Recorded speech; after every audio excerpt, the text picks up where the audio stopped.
নমস্কার, কেমন আছেন সবাই? আপনাদের সকলকে স্বাগত জানাই চ্যানেল রূপা মুখার্জিতে। দেবতার মূর্তি স্থাপন করার নিয়মসমূহ আজ আমরা একটু জেনে নেব। ইতিবাচক এবং শুভ ভাগ্য নিশ্চিত করার জন্য আপনার বাড়ির পূজা ঘরে দেবতা মূর্তি স্থাপনের সময় কিছু নিয়ম জানা অত্যন্ত দরকারি। সেই নিয়মের কথাই আমরা আজকে বলবো। তবে তার আগে আপনাদের কাছে অনুরোধ, ভিডিওটি ভালো লাগলে অবশ্যই লাইক, শেয়ার, কমেন্টস করবেন, চ্যানেল সাবস্ক্রাইব করে পাশে থাকবেন, মেম্বারশিপ অবশ্যই নিয়ে নেবেন। ছোটোখাটো ভুল ও ক্ষতিকর প্রভাব ফেলতে পারে। এই অনুশীলন অনুসরণ করে ব্যক্তি ডিভাইন এনার্জিকে চ্যানেল করতে পারবেন এবং শান্ত পরিবেশ প্রতিষ্ঠা করতে পারবেন। এছাড়াও ভক্তরা এই সহজ কিন্তু গুরুত্বপূর্ণ নির্দেশাবলী নিয়মগুলি মানতে নিজেদের জীবনকে পবিত্র স্থান তৈরি করতে পারেন, যা তাদের স্পিরিটকে ফিটস করে এবং সুস্থতা ও পজিটিভিটিকে আকর্ষণ করে। নিচে সেই গুরুত্বপূর্ণ নিয়মের তালিকা দেওয়া হলো, যা মূর্তি বা দেবতার প্রতিমা বাড়ির মন্দিরের মধ্যে স্থাপন করার সময় অনুসরণ করতে হবে। অপব্যবহার এড়াতে দেবতার মূর্তি স্থাপন করার সময় কিছু গুরুত্বপূর্ণ নিয়ম। প্রথম নিয়ম, হিন্দু দেবতাদের মূর্তি স্থাপনের সময় নিশ্চিত করতে হবে যে তারা সামনে থেকে দেখা যায়। দুর্গা মা বা শ্রী গণেশের মূর্তিগুলি ভক্তদের থেকে মুখর নাও হওয়া উচিত। এটি অশুভ বা দুর্ভাগ্য আনতে পারে এবং আপনার বাড়ির এনার্জিকে প্রভাবিত করতে পারে। এই নিয়ম অনুযায়ী মূর্তিগুলি ঠিকভাবে স্থাপন করলে শান্তিপূর্ণ এবং ইতিবাচক পরিবেশ সৃষ্টি হয়। দ্বিতীয়ত, রাম দশরথের মূর্তি স্থাপনের সময় হনুমানের মূর্তি পিছন থেকে স্থাপন এড়ানো উচিত।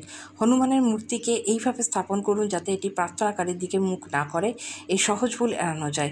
এটি আপনার বাড়ির শান্তিপূর্ণ এবং ভাগ্যবান পরিবেশ সৃষ্টি করবে। 3, যদিও এক মন্দিরে একাধিক গণেশের মূর্তি থাকাটা আকর্ষণীয় বলে মনে হতে পারে, কিন্তু জ্যোতিষীরা বিশ্বাস করেন যে এটি দুর্ভাগ্য বা অশুভ আপনার বাড়িতে নিয়ে আসে। বদলে নিজের বাড়ির বিভিন্ন জায়গায় বিভিন্ন অবস্থানে শ্রী গণেশের বিভিন্ন পোজ দেওয়া মূর্তি বা ছবি স্থাপন করুন। এতে আপনি দেবতাকে মান্যতা দিতে পারবেন এবং ইতিবাচক স্থান তৈরি করতে পারবেন। এই মূর্তিগুলি বিভিন্ন কোণায় স্থাপন করলে সম্ভাব্য নেতিবাচক শক্তি কমবে এবং আপনার জীবনে প্রসপ্যারিটি এবং কল্যাণ আকর্ষণ অনুষ্ঠিত হবে। চতুর্থ, হিন্দু দেবতার মূর্তি বা ছবি নির্বাচনের সময় হিংসা বা রাগের ছবি এড়ানো ভালো। এই ছবিগুলি আপনার বাড়ির ইতিবাচক শক্তিকে প্রভাবিত করতে পারে এবং নেতিবাচক এনার্জি তৈরি করতে পারে। পরিবর্তে দেবতাদের তাদের দয়ালু এবং সহানুভূতিশীল রূপে উপস্থাপন করে এমন মূর্তি এবং শিল্পকর্ম নির্বাচন করুন। এটি বন্দনা এবং ধ্যানের জন্য শান্ত এবং পবিত্র পরিবেশ গড়ে তুলতে সহায়তা করে। পঞ্চম নিয়ম, যদি কোনো হিন্দু দেবতার মূর্তি ভেঙে যায় তাহলে দ্রুত সেটি মন্দির থেকে সরিয়ে ফেলুন এবং বিসর্জিত করুন।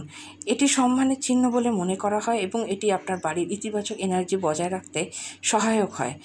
আপনার মূর্তি এবং ছবি যত্ন করে রাখুন এবং আপনার ভক্তিটা দেখান। এটি একটি শান্ত পরিবেশ আপনার বাড়িতে গড়ে তুলবে। ষষ্ঠ নিয়ম, যদি কোনো হিন্দু দেবতার ছবি টুকরো হয়ে যায় বা ক্ষতিগ্রস্ত হয় তাহলে ওটি দ্রুত সরিয়ে ফেলুন এবং বিসর্জন করুন। এটি দেবতার প্রতি সম্মান প্রদর্শন করে এবং আপনার বাড়ির ইতিবাচক পরিবেশ বজায় রাখতে সহায়ক হয়।